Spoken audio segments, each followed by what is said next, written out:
A professional performance at Pittodrie, maybe still lacking a wee bit of that creative spark that we're all seeking. But at the end of the day, job done, and it's 3 points for Celtic. It finished Celtic 2, Aberdeen 0. This is Tino with the final whistle show, joined here by Brydo. Brydo, your initial take on the win? It's always good to get an away win, especially when, let's be honest, there's a bit of negativity around us just now. But the players that certainly started the game, and then, let's say the squad got the result that we wanted in 3 points and down the road. So I think that's important just now when other teams aren't able to do that. You're right, the main thing is getting the points on the board.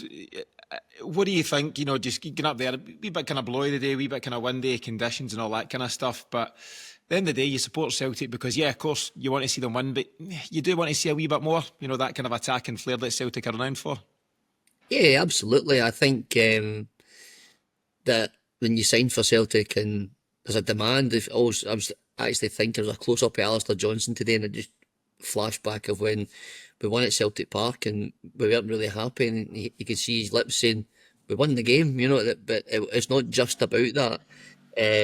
Right now, we're maybe letting him off with that just to kind of get by because we're all expecting new faces and new energy and stuff to come in, and then we'll maybe then start to build on that. But right now, I think it's just, especially in the attacking areas of the park, just get the job done, and we can discuss all the other stuff after it. But as Celtic fans on the whole, of course, yeah, we expect to see good football and play with a bit of flair and excitement. Certain players are trying to bring that, certain players are failing to do that, and I'm sure we'll discuss them as we go on.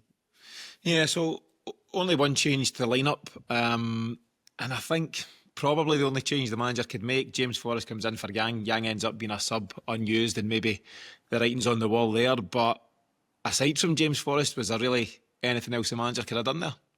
No, I don't think so, mate. I mean, he could have. I mean, you know, Engels and McCowan and things play around with that, but the midfield's been pretty strong and pretty decent, and the three that started are, I think, probably most people's first three in the 11. Certainly most people I'm asking anyway. And it's up to the other guys like Engels and McCowan to try and nudge their way in. So, not in that department. And again, the back four kept a clean sheet. So, yeah, I thought Scales was good last week, not as good this week. So, Forrest for Yang was probably the only one. And to not see Yang feature at all is probably what most Celtic fans would have expected, and I dare say probably wanted. Yeah, you might be right, and we'll maybe look at the subs and their contributions later in the piece. What about Aberdeen? That's now two 2-0 defeats to open their campaign, and Jimmy Tillane again finds himself under pressure. We spoke just briefly before coming on, Bridle.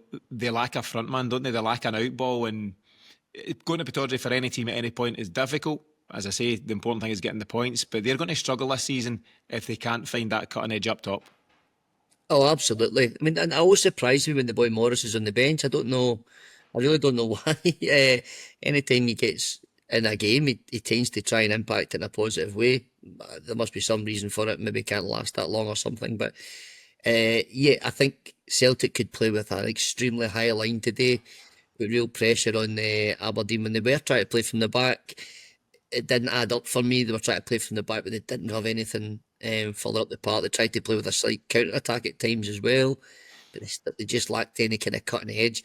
But it's then made it probably far more comfortable for us as Celtic fans watching that than maybe we expected, just because of how we are in the season and where we are with our kind of transition from season to season.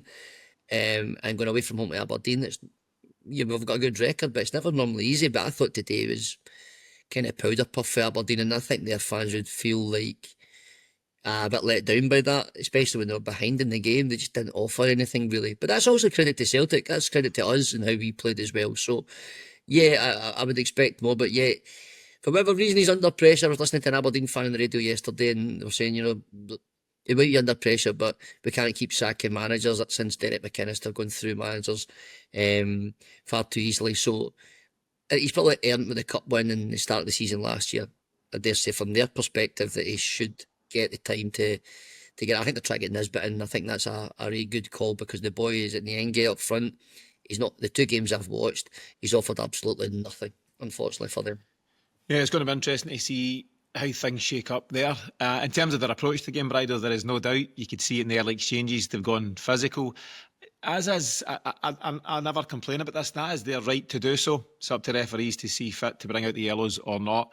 But if you're going to go toe to toe with Celtic, you need to be really on your game to have any chance of coming out on top. I think Aberdeen and many other sides will say, well, we can't quite do that. Let's go for a more robust approach and see where it takes us. But they weren't hanging about with some of the early challenges. Yeah, and I mean, exactly what you said, we've got to fully expect that. I would expect it from any team. You're going to their home ground. You're not allowed to just turn up and roll them over and create a bit of embarrassment for them. That's their home ground, and they should be as resilient as they can. So we've got to match that age-long phase. You've got to earn the right to play. I think we've done that quite well today. We got stuck in. Callum McGregor, Reo Hatate, Nygren in the middle of the park. I thought they won their battles fairly well. I thought Forrest worked really, really hard, both forward and back. Dyson's not his usual self at this minute in time, but, one time he didn't track back when he lost the ball really weakly, and I thought, what's he doing? He's just walking. And it took me back to your point after the St game, and I kind of said, it's not that. But I think the defence was pretty solid as well. And they did put the boot in back. We fought back, and we took the heat from Aberdeen. They took the heat from them with the crowd just getting a bit up, and they're getting a bit excited about fouls and throw-ins.